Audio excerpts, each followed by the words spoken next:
नमस्कार, स्वागत है आप सभी का देवभूमि समाचार में। मैं हूं आपके साथ सुनील चौहान। खबर देहरादून से है, जहां मुख्यमंत्री पुष्कर सिंह धामी की अध्यक्षता में कैबिनेट बैठक हुई है, जिसमें 19 प्रस्तावों को मंजूरी दी गई। गन्ना किसानों के लिए पेराई सत्र 2025 और 26 में 270 करोड़ की स्टेट गारंटी और गन्ने का मूल्य 405 रुपए तक किया गया। उपनल कर्मियों को 10 वर्ष पूरे करने पर समान कार्य समान हित वेतन का लाभ मिलेगा। एनडीपीएस और पॉक्सो मामलों के लिए 16 विशेष न्यायालय स्वीकृत हुए हैं। बागवानी मिशन, संस्कृत संस्थान, दून विश्वविद्यालय और साइंस सेंटर से जुड़े फैसलों पर भी मोहर लगी।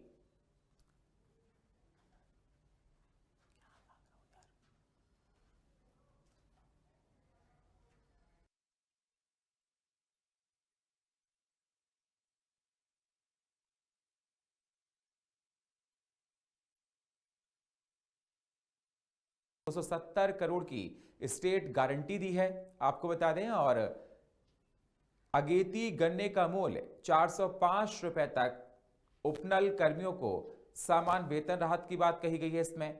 और आपको बता दें कि एनडीपीएस पॉक्सो के लिए 16 विशेष अदालतें, बागवानी, ऊर्जा और खनन फैसलों पर भी मोहर लगाई गई है।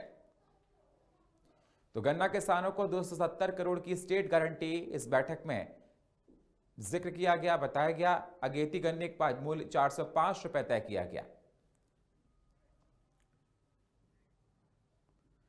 तीर्थ नगरी हरिद्वार में कुंभ क्षेत्र को हिंदू क्षेत्र घोषित करने और गैर हिंदुओं के प्रवेश पर रोक की मांग तेज होती जा रही है। इसी क्रम में हर की पौड़ी की प्रबंधकारिणी संस्था गंगा सभा ने हर की पौड़ी और आसपास के क्षेत्रों में बैनर लगाए हैं, जिन पर अहिंदू प्रवेश निषिद्ध लिखा गया है।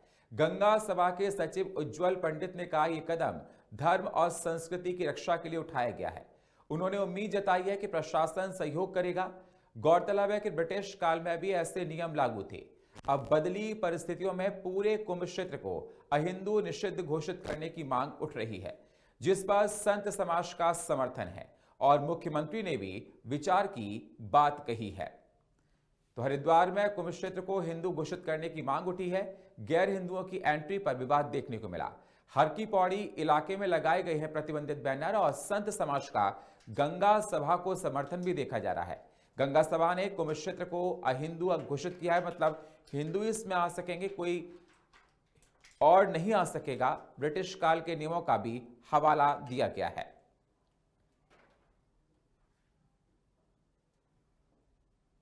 सभी को यहाँ के नियमों की, यहाँ की मर्यादाओं की जानकारी रहे और जो बाइलॉज की जो हम कड़ाई से पालन कराने की जो चर्चा, जो मांग हम सरकार से कर रहे हैं, ये बोर्ड पूर्व में भी इसी प्रकार लगे हुए थे, लेकिन कुछ क्षतिग्रस्त हो गए थे, कुछ खराब हो गए थे। हमारा सिर्फ उद्देश्य यही है कि सनातन धर्म के इस पवित्र स्थल पर आने वाले प्रत्येक व्यक्ति को पता होना चाहिए कि यहाँ पर आने के क्या नियम है और किन लोगों को, किस धर्म से जुड़े हुए लोगों को यहाँ पर प्रवेश करना चाहिए।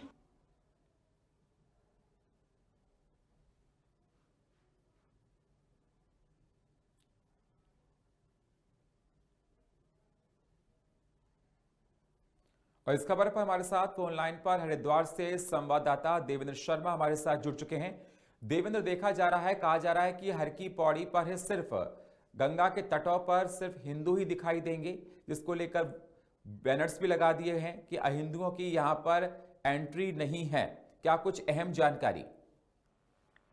जी बिल्कुल। आज जो है यहाँ पर हर की पौड़ी और आसपास के क्षेत्रों में इस तरह के बैनर देखने को मिले, जिसमें लिखा हुआ है कि अहिंदू क्षेत्र और जो है अहिंदू क्षेत्र निषिद्ध घोषित कर दिया गया है इसको, और उसमें म्युनिसिपल बायलॉज का हवाला दिया गया है।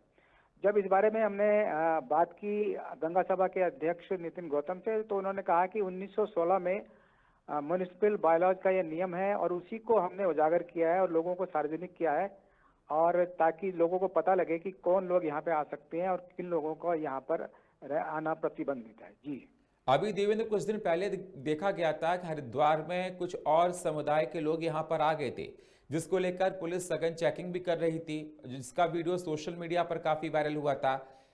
तो उसको लेकर क्या अहम जानकारी? देखा जा रहा है कि बहुत से लोग भेष बदल कर आ जाते हैं, जिसमें कुछ उपद्रवी होते हैं। जी बिल्कुल बिल्कुल। अभी कुछ दिन पहले एक वीडियो वायरल हुआ था जिसमें दो लड़के जो है अरबी जो है ड्रेस पहनकर यहाँ पर जो है अपना फोटो खिंचवाते और वीडियो खिंचवाते हुए देखे गए थे। हालांकि बाद में पुलिस ने उनकी पहचान करके उनको गिरफ्तार किया था और उनसे माफीनामा भी मंगवाया था। वो लोग यहीं आसपास के रहने वाले थे और केवल जो है अपने आप को उसका ब्लॉगर बताते थे और केवल उनको अपने चर्चा में लाने के लिए उन्होंने ऐसा किया था। लेकिन इसके अलावा जो है यहाँ पर कई लोग जो हैं जो गैर हिंदू लोग हैं वो चदम नामों से यहाँ पर जो है व्यापार करते हैं, यहाँ पर भीख मांगते हैं और तरह तरह के काम करते हैं। तो उनकी भी पहचान समय समय पर की जाती है और पुलिस उनका सत्यापन करती है, उनके आधार कार्ड देखे जाते हैं। ऐसे लोगों को कई बार जो है यहाँ से हटाया भी गया है।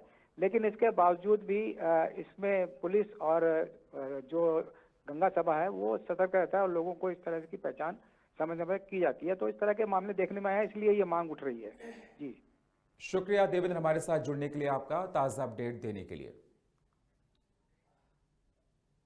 हरिद्वार में हर की पौड़ी क्षेत्र में गंगा सभा द्वारा हिंदू क्षेत्र निषिद्धि के बैनर लगाए जाने के मामले पर गढ़वाल मंडल के कमिश्नर विजय शंकर पांडे ने बयान दिया है। उन्होंने कहा कि इस पूरे मामले की जांच की जाएगी और यह देखा जाएगा कि नगरपालिका के नियम इस विषय में क्या कहते हैं।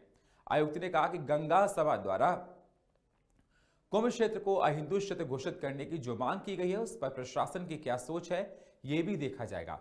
फिलहाल उन्होंने कहा कि जांच से पहले इस विषय पर कोई टिप्पणी करना उचित नहीं है।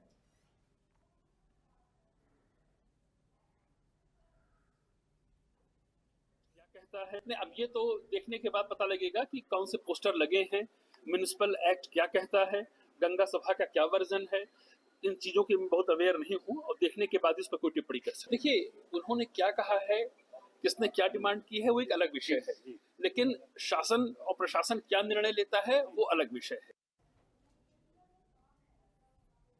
वक्त एक छोटे से ब्रेक का है, मिलते हैं एक छोटे से ब्रेक के बाद।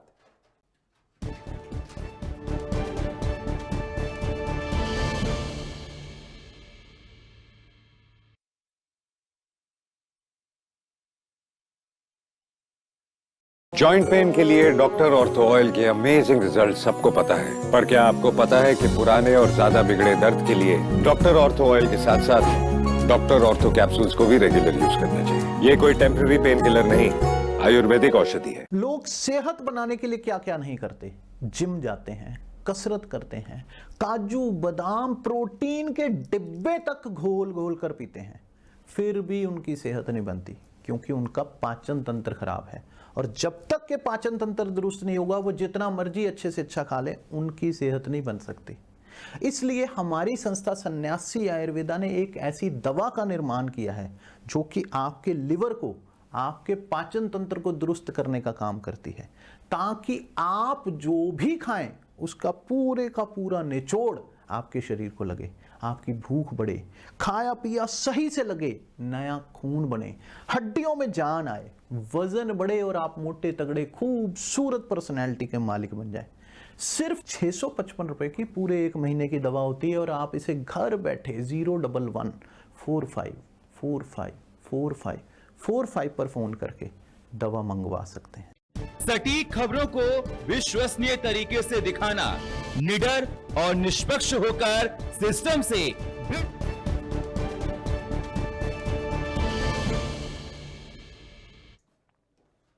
ब्रेक के बाद स्वागत है आप सभी का। अब रुक करते हैं अगली खबरों की तरफ। उत्तराखंड के बहुचर्चित अंकिता भंडारी हत्याकांड में एक बार फिर महत्वपूर्ण मोड़ सामने आया है। मामले से जुड़े कथित वीआईपी नामों और वायरल ऑडियो रिकॉर्डिंग को लेकर चर्चा में आई अभिनेत्री उर्मिला सनावर आज हरिद्वार के रोशनाबाद स्थित न्यायालय पहुंची हैं। उन्होंने जांच में संबंधित अपना मोबाइल फोन विधिवत रूप से कोर्ट में जमा कराया। बताया जा रहा है कि इसी मोबाइल में अंकिता हत्याकांड से जुड़े अहम सबूत और ऑडियो रिकॉर्डिंग होने का दावा किया गया था। इससे पहले इस मामले में बहादुराबाद थाने में मुकदमा दर्ज किया गया था और एसआईटी उर्मिला सनावर से पूछताछ कर चुकी है। मुख्यमंत्री पुष्कर सिंह धामी पहले ही मामले की सीबीआई जांच के आदेश भी दे चुके हैं। तो आपको बता दें कि अंकिता भंडारी हत्याकांड में फिर नया मोड़ देखने को मिला। उर्मिला सनावर ने कोर्ट में जमा कराया है मोबाइल। वायरल वीडियो और कथित वीआईपी नामों से जुड़ा ये पूरा मामला बताया जा रहा है। एसआईटी उर्मिला सनावर से पूछताछ भी कर चुकी है। सीबीआई जांच के आदेश पहले से जारी हैं।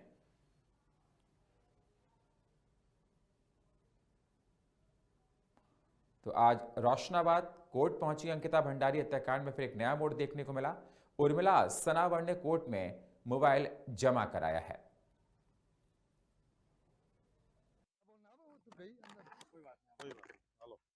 उर्मिला सनावर को जो मेन डिवाइस है उसकी, जिस डिवाइस पर उत्तराखंड में एक भूचाल आया और उत्तराखंड की महान जनता ने सीबीआई जांच की मांग की और उत्तराखंड सरकार ने सीबीआई जांच की संस्तुति की, उस डिवाइस को आज मान्य कोर्ट में वो जमा करने आई है और अपनी वॉइस सैंपलिंग भी देगी। तो यही कार्य है आज का। मेरी जिम्मेदारी आज मुक्त हो गई उत्तराखंड के लोगों। मैंने यहाँ कोर्ट तक की मेरी जिम्मेदारी थी उस लड़की को लाने की, सुरक्षा देने की, वो मैंने किया और सब पत्रकार बंधु अब आपके सामने जो भी हो जो कोर्ट में जमा होना है। और दूसरा हमारा वॉइस सैंपल है और हमने उत्तराखंड की जनता से एक वादा किया था कि सीबीआई जांच होगी। तो मैं तो माननीय मुख्यमंत्री जी का धन्यवाद अदा करना चाहूंगी कि उन्होंने सीबीआई जांच के ऑर्डर दे दिए और जो भी इसमें हिडन है, क्योंकि अभी अंकिता भंडारी के लिए ये आधा अधूरा न्याय हुआ है और अब ये पूरा न्याय होगा जब उस वीआईपी का नाम पूरे उत्तराखंड की जनता के सामने आएगा, तब उस दिन उसकी आत्मा को शांति मिलेगी जो पंच तत्वों में बेटी विलीन हो चुकी है। और मेरे ख्याल से इस तरह की आवाज मैं मुंबई होके और यहाँ मेरे कैसे मुझे खुद भी नहीं पता। यूपीएनएल कर्मचारी संघ के पदाधिकारियों ने मुख्यमंत्री पुष्कर सिंह धामी से उनके आवास पर मुलाकात की। इस दौरान उन्होंने कैबिनेट द्वारा लिए गए समान काम समान वेतन के फैसले के लिए मुख्यमंत्री का आभार जताया। संघ के पदाधिकारियों ने कहा कि ये निर्णय यूपीएनएल कर्मचारियों की लंबी समय से चली आ रही मांग थी, जिससे हजारों कर्मचारियों को आर्थिक राहत और न्याय मिलेगा। मुख्यमंत्री पुष्कर सिंह धामी ने प्रतिनिधिमंडल को आश्वासन दिया कि राज्य सरकार कर्मचारियों के हितों के लिए प्रतिबद्ध है और आगे भी उनके कल्याण के लिए जरूरी कदम उठाती रहेगी। तो यूपीएनएल कर्मचारी संघ ने सीएम धामी से मुलाकात की है। तो आपको बता दें, समान काम समान वेतन फैसले पर आभार व्यक्त किया है। कैबिनेट निर्णय से यूपीएनएल कर्मचारियों में खुशी की लहर देखी जा रही है और सीएम धामी का आभार व्यक्त किया। तो कर्मचारियों के हित में सरकार की बड़ी पहल देखी जा रही है। मुख्यमंत्री धामी ने कर्मचारियों को भरोसा दिया है कि उनके लिए सरकार हमेशा खड़ी है। लंबे समय की मांग पर सरकार का यह अहम फैसला देखने को मिला है। तो यूपीएनएल कर्मचारी संघ ने सीएम धामी से मुलाकात की, समान काम समान वेतन फैसले पर आभार भी व्यक्त किया है।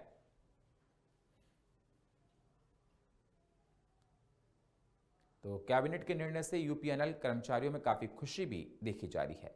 तो सरकार ने कर्मचारियों के हितों में फैसला लिया है, जिसको लेकर आज तमाम कर्मचारी मुख्यमंत्री पुष्कर सिंह धामी से मिले हैं। तो लंबे समय की मांग पर सरकार का ये अहम फैसला है।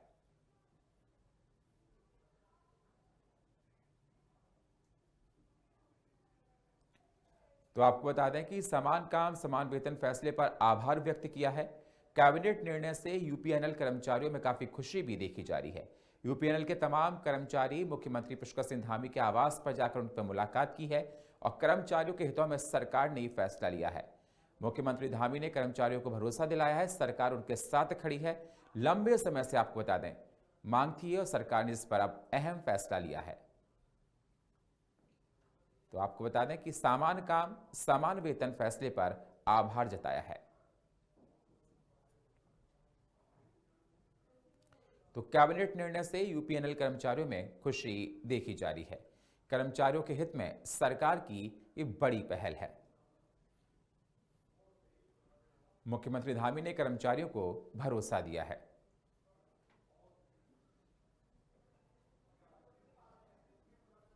तो यूपीएनएल कर्मचारी संघ ने सीएम धामी से मुझे लगा कि यह हमारी संस्था की और हम सब लोगों की ये नैतिक जिम्मेदारी है कि इस क्षेत्र में प्रवेश करने वाले प्रत्येक श्रद्धालु, प्रत्येक तीर्थयात्री को यहाँ की कानून व्यवस्था, यहाँ की व्यवस्थाओं के विषय में जानकारी रहनी चाहिए। तो केवल इन बोर्डों का उद्देश्य केवल कानून की जानकारी सार्वजनिक करना है कि जो जिस प्रकार की घटनाएं पिछले कुछ समय में हुई, जिससे कि कोई मुस्लिम वस्त्र पहन करके 2 बच्चे यहाँ रील बनाने के चक्कर में अंदर घुस गए, एक कश्मीर के कुछ मुस्लिम एक ग्रुप यहाँ आया और वह अंदर प्रवेश करने की कोशिश कर रहा था। तो मुझे लगता है कि शायद उनसे भी भूलवश यह हुआ, और निश्चित रूप से यदि उन्हें इस कानून की जानकारी होती तो वो इस प्रकार का कृत्य ना करते, और वह एक कानून। जयपुर से हूँ, जो कि यहाँ पे अभी बोर्ड लगाया गया है गैर धर्मों के लिए, वो बिल्कुल वर्जित है और इसका पूरा हम सहयोग भी करते हैं। कोई अन्य अदर हिंदू धर्म के अलावा किसी का यहाँ पे आना बैन होना चाहिए, हम इसके पूरे सहयोग में हैं। जो 1916 में अंग्रेजों ने एक्ट बनाया था उसको भी हम लागू करते हैं कि इस चीज को ये रखना चाहिए, ना हम किसी और धर्म को ऊपर रखते हैं, ना हमारा धर्म हमारे लिए सर्वप्रथम है, ना हम चाहेंगे कि कोई दूसरा धर्म आके हमारे क्षेत्र को या हमारे पवित्र स्थान को गंदा करे, क्योंकि हमारे गंगा नदी बहुत पवित्र स्थान है।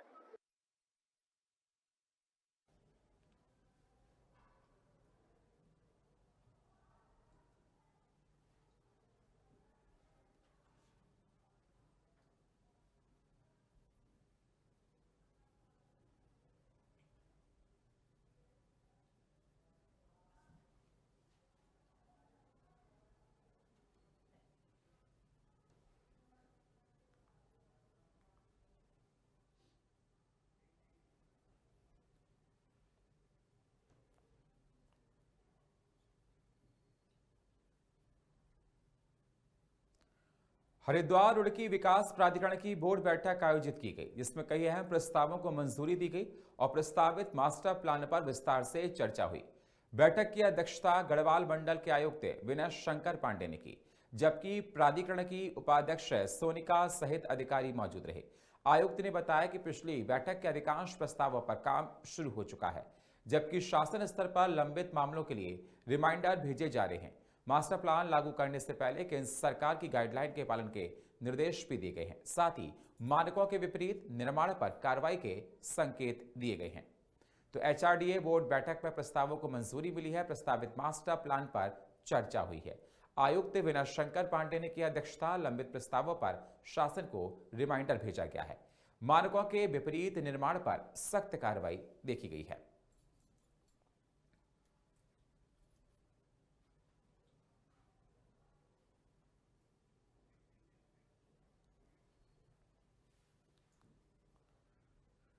अगली खबर देहरादून से है। नीति आयोग की ओर से जारी निर्यात तैयारी सूचकांक 2024 में उत्तराखंड ने छोटे राज्यों की श्रेणी में देश भर में पहला स्थान हासिल किया है।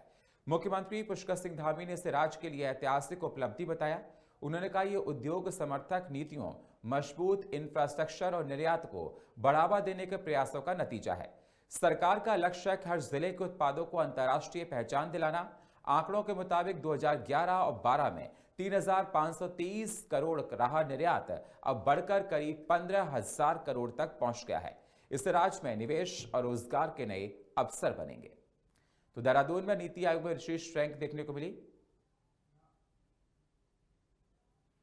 देखिए, नीति आयोग के तैयारी सूचकांक में निर्यात के उत्तराखंड को हमारे जो ऐसे हिमालयन राज्य हैं, इन राज्यों की श्रेणी में तैयारी सूचकांक पहले नंबर उस इंडेक्स में हमारा आया है। ये हमारे लिए बहुत प्रोत्साहन भी है और आगे काम करने के लिए प्रेरणा भी है। हम आदमी प्रधानमंत्री श्री नरेंद्र मोदी जी की प्रेरणा से, उनके मार्गदर्शन में लगातार जो भारत सरकार के नियम हैं या नीतियां हैं, उन सभी को धरातल पर उतार रहे हैं और उसके अनुरूप कार्रवाई कर रहे हैं। और उत्तराखंड आज कई मामलों में देश के जो अग्रणी राज्य हैं, उन राज्यों की श्रेणी में आ रहा है।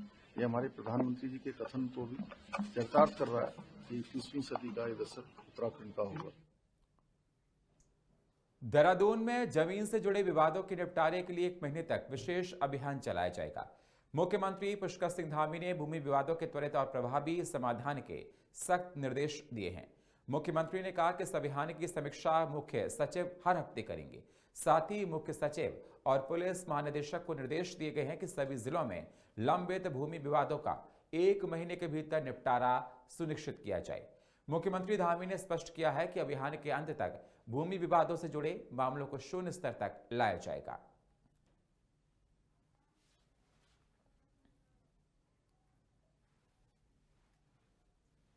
में निर्यात के उत्तराखंड को हमारे जो ऐसे हिमालयन राज्य हैं, इन राज्यों की श्रेणी में तैयारी सूचकांक पहले नंबर उस इंडेक्स में हमारा आया है। ये हमारे लिए बहुत प्रोत्साहन भी है और आगे काम करने के लिए प्रेरणा भी है। हम आदरणीय प्रधानमंत्री श्री नरेंद्र मोदी जी की प्रेरणा से, उनके मार्गदर्शन में लगातार जो भारत सरकार के नियम हैं या नीतियां हैं, उन सभी को धरातल पर उतार रहे हैं और उसके अनुरूप कार्रवाई कर रहे हैं। और उत्तराखंड आज कई मामलों में देश के जो अग्रणी राज्य हैं, उन राज्यों की श्रेणी में आ रहा है। वक्त एक छोटे से ब्रेक का है, मिलते हैं एक छोटे से ब्रेक के बाद।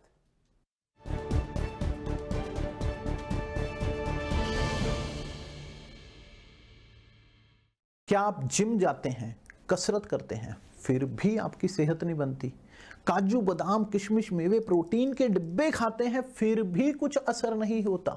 तो इसका मतलब है आपका पाचन तंत्र खराब है। और जब तक के पाचन तंत्र दुरुस्त नहीं होगा, आप जितना मर्जी अच्छे से अच्छा खा लो, आपकी सेहत नहीं बन सकती। इसलिए हमारी संस्था सन्यासी आयुर्वेदा ने एक ऐसी दवा का निर्माण किया है जो कि आपके लिवर, आपके पाचन तंत्र को दुरुस्त करने का काम करती है, ताकि आप जो भी खाएं उसका पूरे का पूरा निचोड़ आपके शरीर को लगे, आपकी भूख बढ़े, खाया पिया सही से लगे, नया खून बने, हड्डियों में जान आए, वजन बढ़े और आप मोटे तगड़े खूबसूरत पर्सनैलिटी के मालिक बन जाएं। सिर्फ 655 रुपए की पूरे 1 महीने की दवा होती है और आप इसे घर बैठे 011-45454545 पर फोन करके दवा मंगवा सकते। सटीक खबरों को विश्वसनीय तरीके से दिखाना।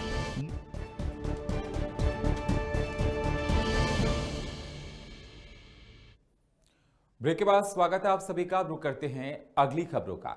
देहरादून में किसान खुशवंत सिंह आत्महत्या प्रकरण को लेकर कांग्रेस ने विरोध प्रदर्शन शुरू कर दिया है। ऊधम सिंह नगर में हुई किसान की मौत के विरोध में कांग्रेस कार्यकर्ताओं ने जुलूस निकाला है। यह जुलूस कांग्रेस भवन से दोपहर 1:45 पर शुरू हुआ, जो पुलिस मुख्यालय कार्यालय पर खत्म हुआ। कांग्रेस नेताओं का आरोप है कि किसान को न्याय नहीं मिला। प्रदर्शन के माध्यम से कांग्रेस ने मामले की निष्पक्ष जांच और दोषियों के खिलाफ सख्त कार्रवाई की मांग की है। जुलूस में बड़ी संख्या में कांग्रेस कार्यकर्ता भी शामिल हुए हैं। तो देहरादून में किसान आत्महत्या मामले में कांग्रेस का जुलूस था। कांग्रेस कार्यकर्ताओं ने इस पर नाराजगी जाहिर की है।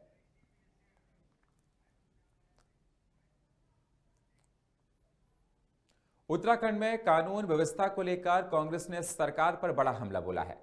प्रदेश अध्यक्ष गणेश गोदियाल के नेतृत्व में कांग्रेस कार्यकर्ताओं ने राजपुर रोड स्थित कांग्रेस भवन से पुलिस मुख्यालय तक प्रदर्शन किया। पीएचक्यू से पहले पुलिस ने बैरिकेडिंग कर कार्यकर्ताओं को रोक दिया।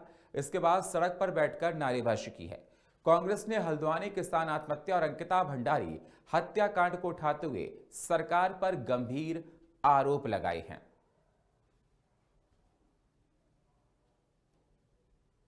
जब तक कि उन सब पर एफआईआर दर्ज न हो जाए, मुकदमे दर्ज न हो जाए और ये जांच सीबीआई को, तटस्थ एजेंसी को, जब तक ये जांच, क्योंकि आरोप पुलिस पर है ना, तो जांच पुलिस करेगी, कैसे होगा?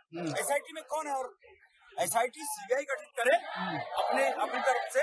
सीबीआई की अगर एसआईटी गठित होती है तो उसका स्वागत है, लेकिन यही पुलिस आरोपी, यही पुलिस एसआईटी, यही पुलिस सब कुछ, तो कहाँ से जांच होगी? तो सवाल ये है कि ये आपस में अपराधियों को, एक दूसरे को बचाने की साजिश है।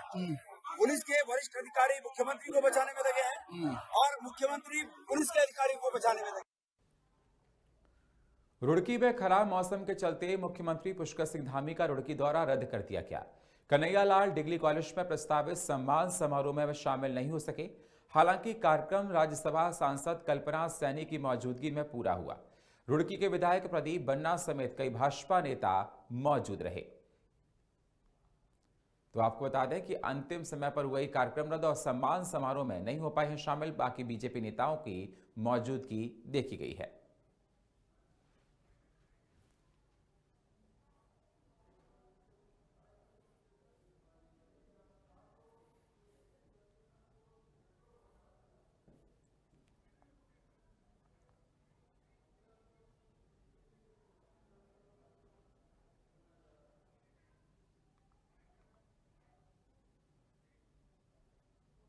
और फिलहाल इस बुलेटिन में इतना ही। बाकी खबरों के लिए आप बने रहिए हमारे साथ। नमस्कार।